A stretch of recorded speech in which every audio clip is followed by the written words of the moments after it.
millions. I had a brand new Corvette, a $600,000 house. But now, he lives in his parents' garage. My 37-year-old son is a freeloader. He's yelling at you guys in your house. Mom, are you going to be able to loan me the money? I don't have any money. Why don't you do something to get it? he doesn't have a job. You're not working. No, I'm not. He's working, and you're not? What is wrong with you people? But what he does have, Give us some space so we can get the job done and get out of your house. You sleep all day. is an attitude. You had a chip on your shoulder since you got here. You're telling my staff we'd like to speak alone. Close the door. Everybody deserves space. Oh, get over yourself. Let's do it. Have a good show, everybody. Here we go. This is a safe place to talk about hard things. Stand by, Dr. Phil. I try to be an emotional compass and point you in the right direction. 5, 4. I am not giving up on you. Go, Dr. Phil.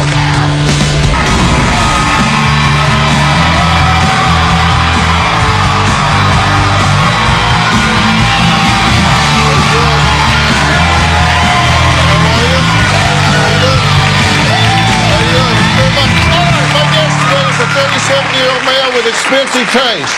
He has a $5,000 TV, a custom couch worth $6,000, a $5,000 rug, a custom-made chair that cost him 10 grand, all fit for a big bucks bachelor pad or a posh penthouse, right?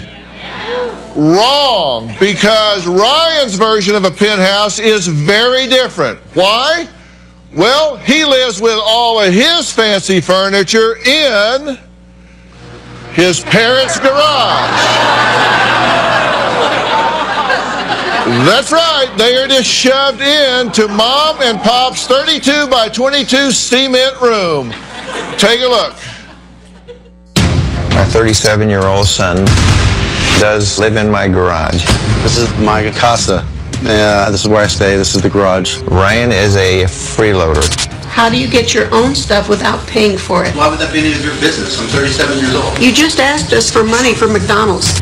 Mike and I have been supporting Ryan for the past 3 years, and it takes about $30,000 or more. Ryan is abusive, demanding. Life with Ryan is extremely chaotic and stressful, never knowing what he's going to do next or say next. You're a chump. You should want to move them. You're a chump. This past 2 weeks, Ryan has asked us for money almost every day. Mom, are you going to be able to loan me the money? I don't have any money. Why don't you do something to get it?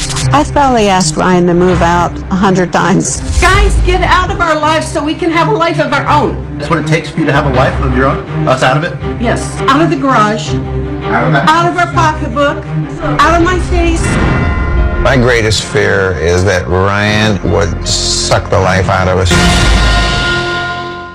Well, it wasn't always like this. In fact, Ryan was living a life he says made his parents actually jealous. In March of 2006, I started my own real estate business. First year made about $2.5 million. I had a M6 BMW, a couple Infiniti QX56s, about a new Hummer, had a Ducati motorcycle. I had a brand new Corvette, a $600,000 house. In 2007, my mom took control of my finances. My part of helping was to take care of the books. My mom cut me off at the ankles. She started overriding my own decisions, dealing with my broker directly, questioning the things that I want done. I was very shocked when I saw that Ryan was spending money on pornography, clubs. You had spent every single penny and we didn't have money for rent. You aren't the one office. You're not to decide that. I was the one that was keeping the books. Yeah, you're the bookkeeper. You're not the decision maker. She was paying herself, unbeknownst to me, more than any of the other employees. You were taking pay. That's the problem. $6 an hour for about 2 weeks. Doesn't matter. My mother was the reason the business failed. 5 months before the business failed, I signed an agreement that I would hand over the company cards and they would, in turn, cut me a paycheck. and they promised to pay me enough to pay $550 in child support a month, $500 in weekly spending cash, my car payment, insurance, and my rent. My mother handwrote the contract, and she reneged on the deal. Because of her, I'm $15,000 behind on child support. I don't really want to be a 37-year-old man living in a garage, but I do feel a sense of entitlement because there's an unfulfilled promise that they've made that has me in the hole and completely stuck. Okay, it's good to meet you all. This is already emotional for you. Tell me what's tough about this for you. Well, I love Ryan. I'm kind of exhausted, burned out. But you blame her for the situation you're in. Not entirely, but a big part of it, yes. Yeah, so you said you turned the checkbook over to her, and she started overriding your decisions and ran this off in the ditch. Absolutely. You had a $120,000 BMW, two Infinities for $75,000 each.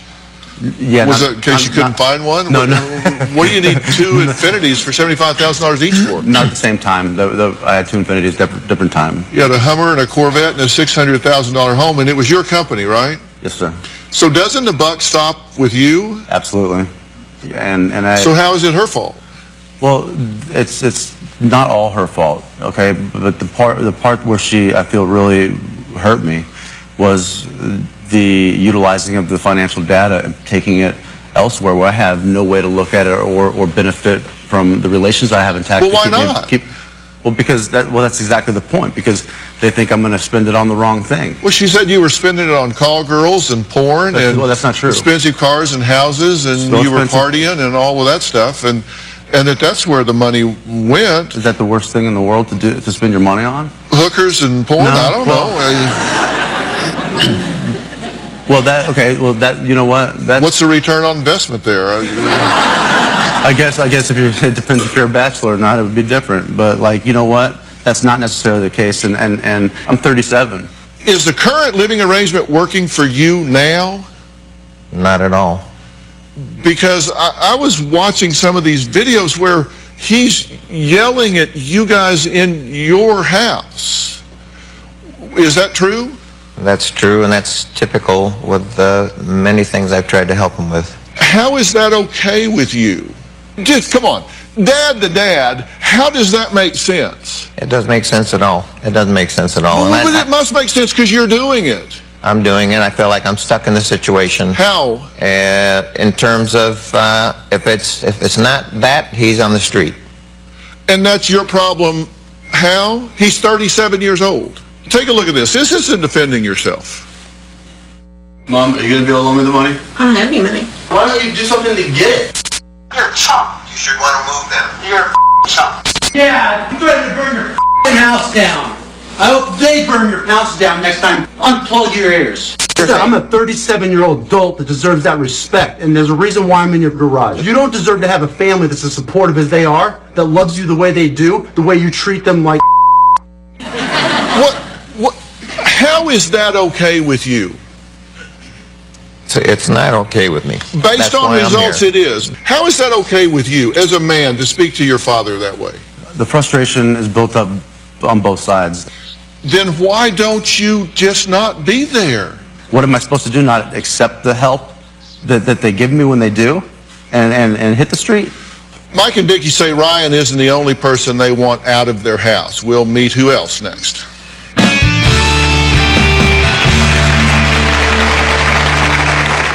One time I got into a fight with Vicky.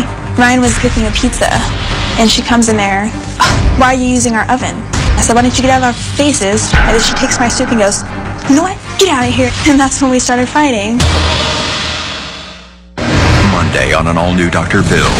The Vanderbilt football player You guys tried to cover this up, found guilty of rape. I was drunk out of my mind. I just couldn't believe it was me. but it was you. The shocking video.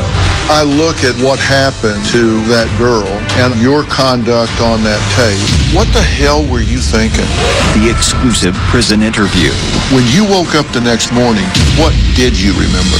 Monday, Then on Tuesday, they're taking bullying She said that I was a stripper. to a new level. She says she's never been a stripper. Yeah, that's a lie. Watch your mouth, okay? Hey, don't talk to me like that. That's Tuesday.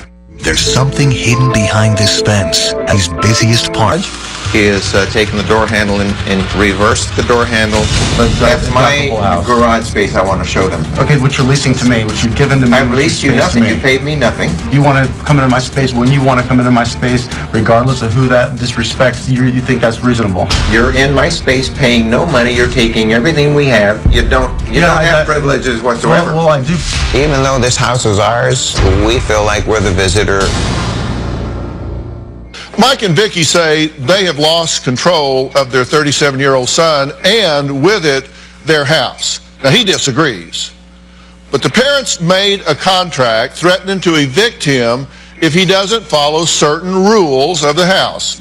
And here's what they put together. They put together a contract that says you have 3 jobs. 1, keep selling things in order to save money for a place to live. Fail. It's just simply not working. 2, get jobs to earn money for moving. Fail. 3, provide for and take care of your 5-year-old son. Fail. They say that's not happening. Put food in Leanne's refrigerator. That's the sister. Fail. Do not smoke on the premises. Fail. No arguing with anyone. Well, I can say that's a fail. I've seen that. No means no. Fail. Whatever.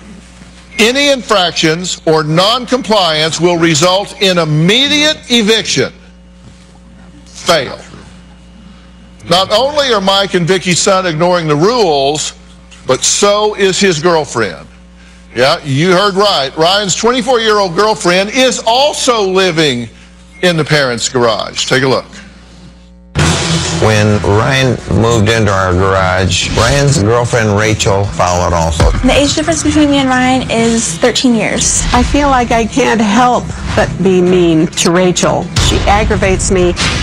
Mine and Ryan's usual day is we wake up and we just kind of, we kind of let the day come to us. We haven't been really looking for a job for you. Ryan's girlfriend Rachel is quite a burden. Living with Mike and Vicky, it's definitely a little stressful. I called them the other day like Big Bad Wolf because all they do is huff and puff. She has been smart-alecky and arrogant. One time I got into a fight with Vicky. Ryan was cooking a pizza and she comes in there, why are you using our oven? Well, because we need to cook it. Why don't you use in our oven? I said, why don't you get out of our faces so we can make our food and go back in the garage? And then she takes my soup and goes, you know what? Get out of here. And that's when we started fighting. And she said, I'm going to throw this bowl of soup right in your face. I'm very respectful to Vicky. I just don't believe that she respects me at all. I feel like I kind of deserve a little respect. Okay, Rachel, it's good to meet you. Nice meeting you. You're living in the garage with Ryan. Yes, I am. How do you feel about that? I mean, it's what we have to do right now, but, I mean, I would like, you know, eventually to get up off our feet and get our own place and get out of their face and their hair like they would like us to. But there was this characterization about arguing back and forth with Ryan's mother. Does that happen? Oh, yeah. Between the two of you? It does, yeah. Yeah, it gets, sometimes it gets a little physical, like she'll kind of, you know, get in my face and push me all the way out to the garage and like, I'm like, I could walk to the garage myself and she's all behind me, this close, in my face, pushing me, making sure I go. You know, like that's a little disrespectful in my eyes, but I was just making some soup and she just comes up and so yeah. I don't. Little Miss Innocent. Yeah. And you don't think she's innocent? Not at all. Why? She says things under her breath, and whenever Ryan starts to take over the conversation, it's like it gives her power to start being smart-alecky and a little bit like taking over. And the day that I chased her out of the kitchen was because of her smart-aleck comments to me. And as far as pushing her, I may have pushed her shoulder or something. But then when she said, "Don't follow me," I said, "Okay," and I turned around and went the other way. I think that's beating You her. followed me all the way to the garage until the Pushed her in door her back. shut. Got physical with her when she's never even laid a hand on you. Grabbed my soup, almost spilled it on me. Right out of the microwave, hot soup. And we have followed through with that list to the T every single day. You were the ones that didn't follow through with the list. And then we remember we went through that and brought you the list and said, why is it that you're in our garage space and you're intruding on us? So you made a new one. Yeah, and that's the new one, by the way. And when we have followed through with everything that we're supposed to do, you guys aren't doing what you're supposed to do. Which was what? Give us some space so we can get the job done and get out of your house. You sleep all day. You're not working. No, I'm not. Why? Well, I'm on unemployment. Okay, but why are you Is that not? a problem? I mean, Yes, that's a problem. It You is. are I've an never been on. able-bodied. Why are you not working? It's never been an issue for me in my past at all. I'm stuck. I've never experienced this before. I mean, I'm stuck. I've always been a worker. I've always done what I had to do to make ends meet, and I've always had more than my family, immediate family, than just me to take care of, and done it well. I don't know. I've never been hurt by the people that are supposedly helping me, like at the same time. It just is cutting me off in every way. I don't understand it, Dr. Phil. I mean, honestly, it's the same people that are supposedly helping me, that say they're helping me, are the ones that hurt me the most. You seem to have a real chip on your shoulder, and you've been acting like some kind of big shot diva. That is not okay. Your sister lived in the woods because you say she wanted you to think she was dead. We can't sleep at night. We can't function. My life right now is working okay. You're paying a guy to choke you to death in the woods. That's not working. Like father. We caught Todd crushing ex-morning pills in the bathroom. Like daughter. My daughter crushed the candy. Who told you how to do that? Daddy? I would never teach that to a child. Exes at war. He says you are keeping his children from him. Fighting each other. He was kicked out after he threw me through the wall. You pushed me, I pushed you back. You grabbed my throat, and then I grabbed I your didn't throat. grab your throat. And fighting for custody. You did coke while you were with her? Yes, sir. After the kids were put to bed. It all happens What if this is a changing day in your life? this February on Dr. Phil. Well, just there's a few things that have been inaccurate to this point. You had a chip on your shoulder before you got out here. You had a chip on your shoulder yelling at your parents at home. You had a chip on your shoulder since you got here. Today, you're telling my staff, leave us, please. We'd like to speak alone. Close the door. Leave us, please. That's a bad thing. Space. Everybody deserves to have space. Oh, get over yourself. You know what? Come on. Come on. I don't agree. You don't agree because you got a chip on your shoulder. Get over yourself. Let me tell you, you cannot tell me that my staff has not treated you like you were an absolute A-list celebrity since the minute you got here, and you've been acting like some kind of big shot diva. Not at all. Oh, come on. I agree. Your staff Get over yourself. Both of us, and we've said it to everybody, but with the utmost respect, you're totally right. I just sitting here, I did not say that you guys have mistreated us in any way. We feel like celebrities since we've been here, okay? But I'm talking about, you know what, when somebody or a couple needs a second and needs some space to discuss things, and they think that's what's best, maybe that should be respected. It was. Oh, but we're not talking about you and me. We're talking about my parents and the space at their house. I'm not trying to disrespect you in any way. This has been a great experience, and that's why I'm here. That's why we're here. You know what? You are stuck. And you are pissed off. You got a chip on your shoulder. I strongly suspect it's frustration, and you're pissed off at yourself, and you're taking it out on everybody else. I'm sorry. And I understand. I've been frustrated. I understand being frustrated, but you're not working right now, correct? Correct. Did you work last year? No, not much. No. Did you work the year before? Yes. So, is that true? Doing what? No, I'm trying to get a fix on this because I want to change this for you. I'll tell you one thing I do is I help the people that come here, and I'm going to help you, whether you want it or whether you don't. I want it. Yeah, well, I'm going to help you, and you're going to like it.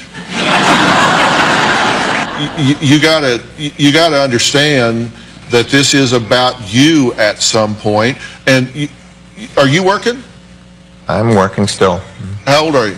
I'll be 73 next month. And you're retired? I'm retired from one job. But you went back to work because why? But now I'm having to pick up the loose ends myself and make all ends meet still, and that's why I'm working now.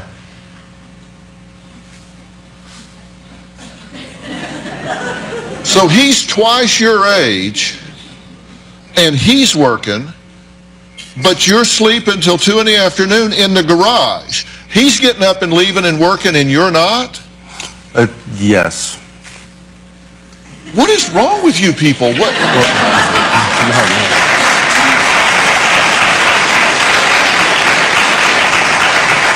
This guy's old and tired. You're a young bull. He ought to be sleeping. You ought to be working. He's old. Sorry. No. That's the truth. Sorry. No, it is. I looked this up. I looked this up. You live in Arizona, right? Correct. The average life expectancy for somebody in Arizona, I hate to tell you this, is 79.8. You're 73. That means you're a lot closer to the end than the beginning. I understand that. You are in the middle. He may not have many years left. And you're laying on your ass in the garage till 2 in the afternoon? That's not okay. That is not okay. Now,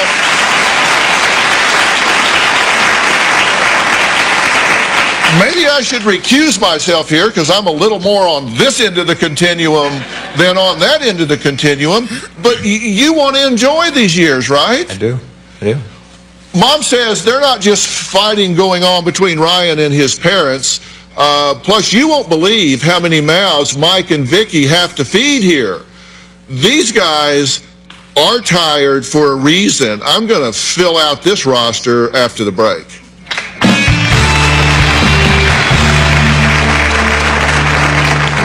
The 16-year-old son lives with his mother, and Ryan rarely sees him. And the 5-year-old son comes over. We care for him while Ryan is sleeping, I guess. I put a lot of work into being a good parent. He's pretty much what I call an absentee father. Closed captioning provided by... I've had as much as all 3 teenage boys sleeping here at one time. My 15-year-old grandson who actually lives here, that's his bed. Then the other 2 grandsons, they'll be sleeping here. I've opened the cabinet and there's somebody under the bed sleeping. This is a car that we keep in the backyard. There's a blanket in the car that the boys use to sleep in here, boys and or girls. At any one point, we could have 8 to 10 people in our house. Well, Vicky and Mike say they used to imagine their golden years full of vacations, relaxation, and financial security. But instead, they have not 1, not 2, not 3, not 4, not 5, not 6, not 7, but up to 8 family members who often crash at their house, eat their food, and use their things. 2 of those grandkids happen to be Ryan's children from 2 separate relationships. Ryan says despite the chaos, he's never stopped being a good father. Ryan has a 16-year-old son and a 5-year-old son. I'm an amazing dad. He's pretty much what I call an absentee father. Well, you know what? Today's not my day with my son. That's court ordered. It's not my day.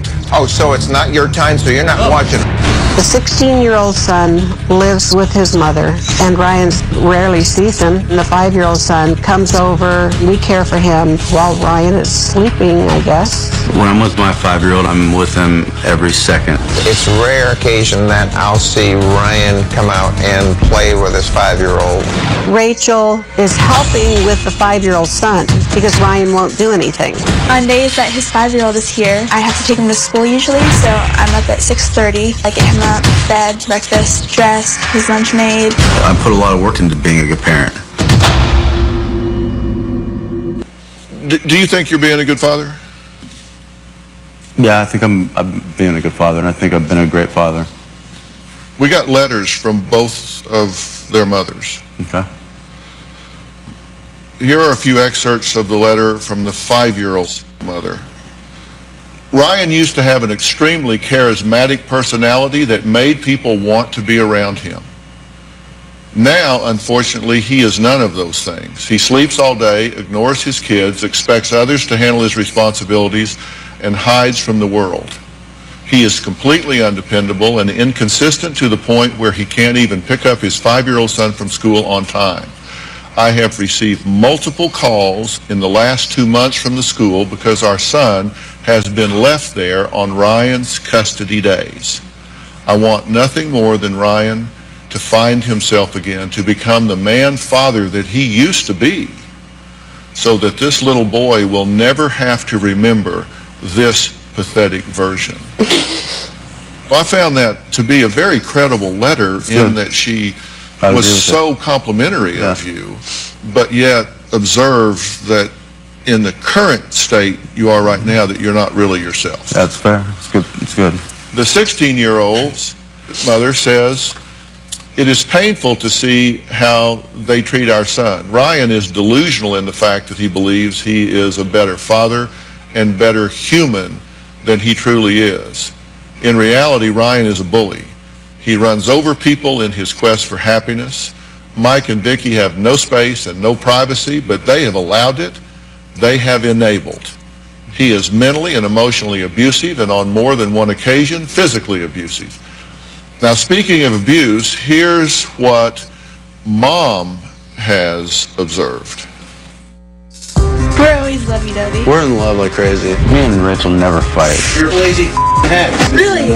Okay. Ryan and I definitely get along very well. We have our bickerments, you know, that every couple does. But other than that, we're still at like the beginning in love stage. He doesn't trust me anything. He broke 3 of my phones already that I paid for with my money. 3 of them. I've never gotten physical with Rachel. I've never hurt her. Did you get hurt from that fight? I don't know.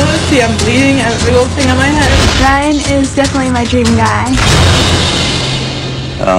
You got a knot on your head, you're bleeding, he's destroyed 3 of your telephones? Well, I was bleeding because he took the phone from me, my hand, and it scratched my hand, but she had no right to show that or take it, so I don't know. That's your reaction to that, is that that's disrespectful rather than, you know what, that's reality, and if he's here to get help, well, of course. I want it on the table so he can get some help. Are you kidding me? No, of course I'm here.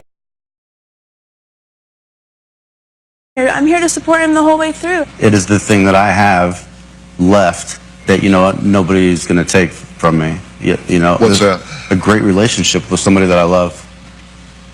Well, quit bullying her and breaking her bones and calling her a bitch. Well, yeah, you're right. You're right. So if you love her, let's treat her with respect. And I do, and you're right, but you're right. Now, Ryan may feel like there's a lot of finger pointing, but I'll be the first to admit he is not all to blame here. I have a lot to say to his parents right now when we come back.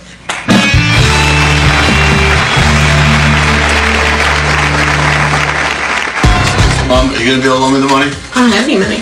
$20 for your son shouldn't be a big deal. But the way they see it is, oh, we've given you 20 grand already in the past 2 or 3 years, and we don't owe you any more money.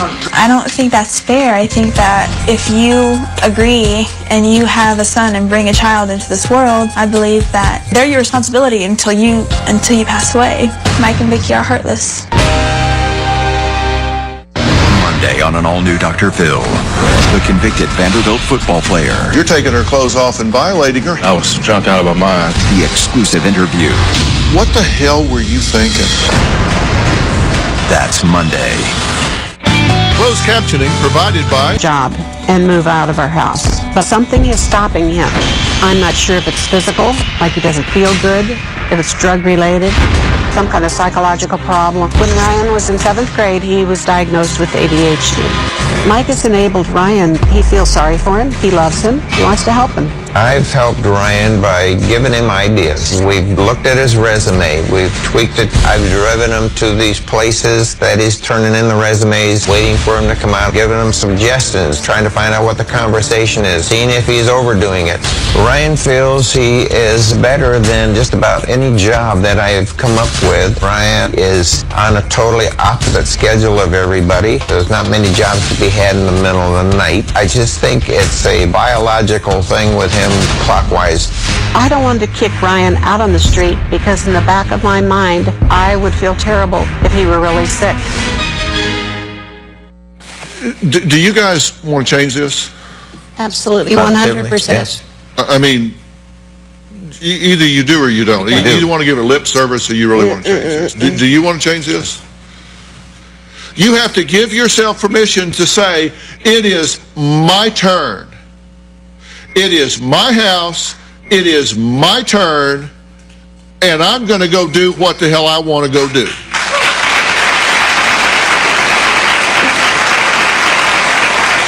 And if that is to get a one-bedroom in a high-rise in Miami or Palm Beach or wherever with no forwarding address for 6 months or whatever it is, you have to do what it is you need to do.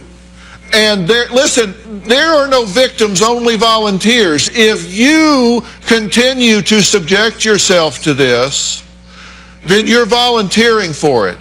And if in fact, Mike, listen, just dad to dad, I moved out when I was 16.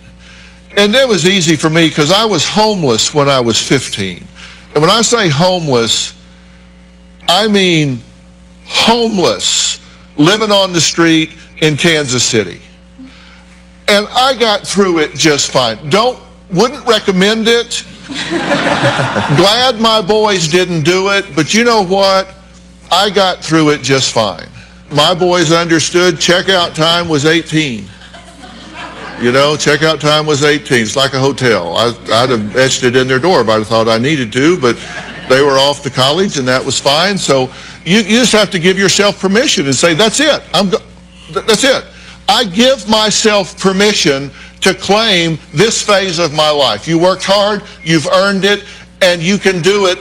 But here's what the thing is. If what you're doing was in fact helping, empowering, or pushing Ryan forward or all the others forward, then maybe you could make an argument for it being a reasonable sacrifice.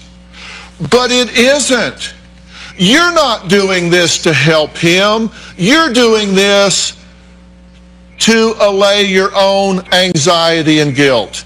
You're doing this to make you feel better, not to help him, because it's not helping him. Not helping. Necessity is the mother of invention. He has no necessity. He would not sleep till 2 in the afternoon if he couldn't. He is able-bodied. You behave your way to success. The difference between winners and losers is winners do things losers don't want to do. Yeah. Winners get up at 6:30 in the morning, and if you don't have a job, your job is looking for a job. And if there's not a job you want, you take a job you can get until you get a job you want. I don't care if he made millions of dollars. If the only job available is a greeter at Walmart or Home Depot, then you take that job and then you look for another job. And then you step up, and then before you know it, bang, you're right back where you were. But you're not helping him. You are enabling him. You are crippling him, and you need to stop doing that.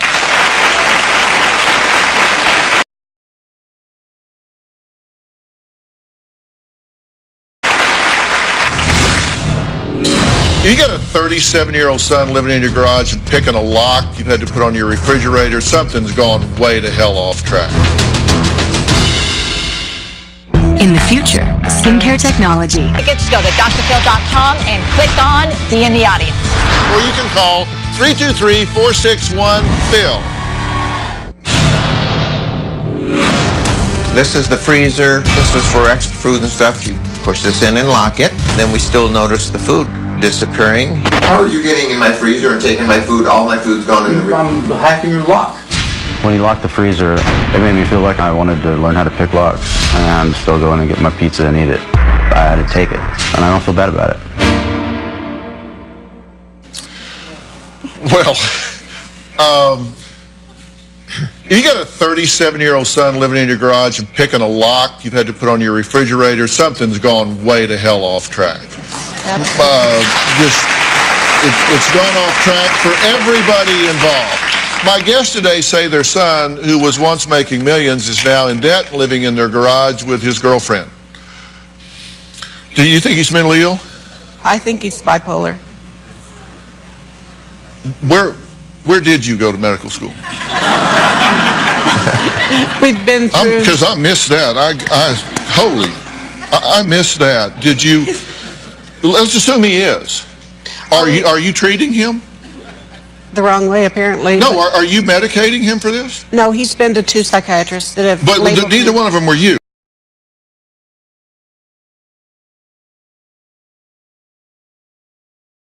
No. So if it's true, if he's bipolar, that's above your pay grade? Above, way above. So you're not the one treating him for that? No, ma'am. No, sir. You're just undermining whatever treatment he may have gotten from someone else.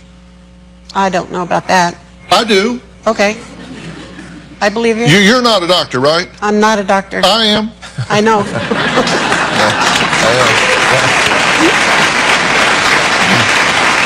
I've never treated a bipolar patient where I called the adult patient's mother up and said, okay, here's what I want you to do.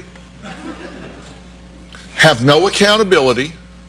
Allow him to be mentally and emotionally abusive.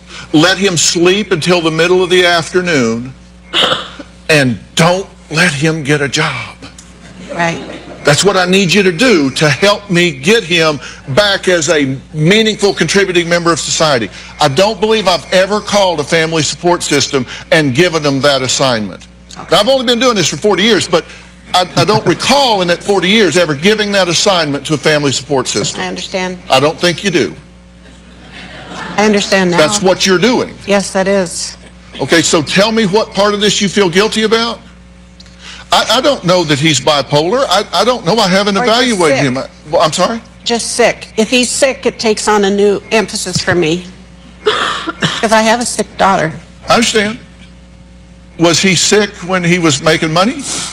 Did he get sick after that? I think so. Holy God. We'll be right back.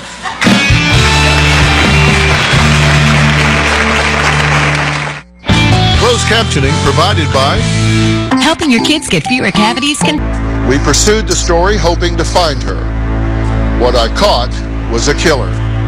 Tomorrow night, 48 Hours features that story in depth. Here's a preview.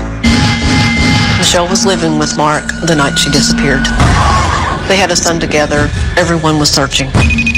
Will you explain to me how you use FaceTime? They tried to follow it like a treasure map. Like that kind of thing. We don't have evidence. We don't have a body. 48 Hours and Dr. Phil on the case. We wanted to help find her. Friends describe her as bubbly, you as psychotic. She has to be out there. When he tells you that lie, there's 50 more. Want to know what's coming up on Dr. Phil? Visit our website and subscribe to our email newsletter. You'll get weekly updates, life strategies, and exclusive video that you won't find anywhere else. Plus, on drphil.com, you can see sneak previews of upcoming shows. Log on today.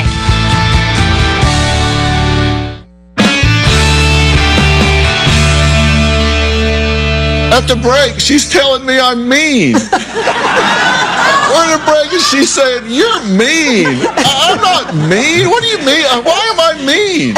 You're cute, but you're mean. I'm just telling you the truth. I'm starting to like you better than her. No, come on. Just man to man, you're not proud of this, right? You're not proud of what you're doing. And don't you want to be proud of you again? Well, sure. And don't you want him, before his life is over, to look at you and say, son, I'm proud of the man you are and the father you are? Sure. Absolutely. And don't you want them to look at you and say, you know, you hit a rough patch and you fought your way out of it, and that means a lot to us to see you do that. Wouldn't that mean everything in the world? Would that mean everything in the world to you? Yes. What it takes is admitting that you're scared, not angry. Because behind anger is always hurt, fear, and frustration, and you got all three. You're hurt because the world has rejected you. You were successful, and now they don't want what you got. Right. That hurts. Scared of what's going to happen. And so you just lash out. I know how to overcome inertia. I know how to get you back in the game. And I am willing to bring you the resources to do that. I'm talking life coach. I'm talking whatever it takes. And if Mom is right, if you have some kind of chemical imbalance that's creating inertia within you, let's figure that out. I love it. That's great, man. I'm all game. Let's get you something where you get up in the morning, you got somewhere to go, and at the end of the day, you're tired for the right reason. All right. Feels good. Something you can be proud of. Yeah. And I want to get this going right now. And let's give these people a break. Okay. Will you do that? Absolutely. I like you better already. We'll make this happen, I'm sure. Okay?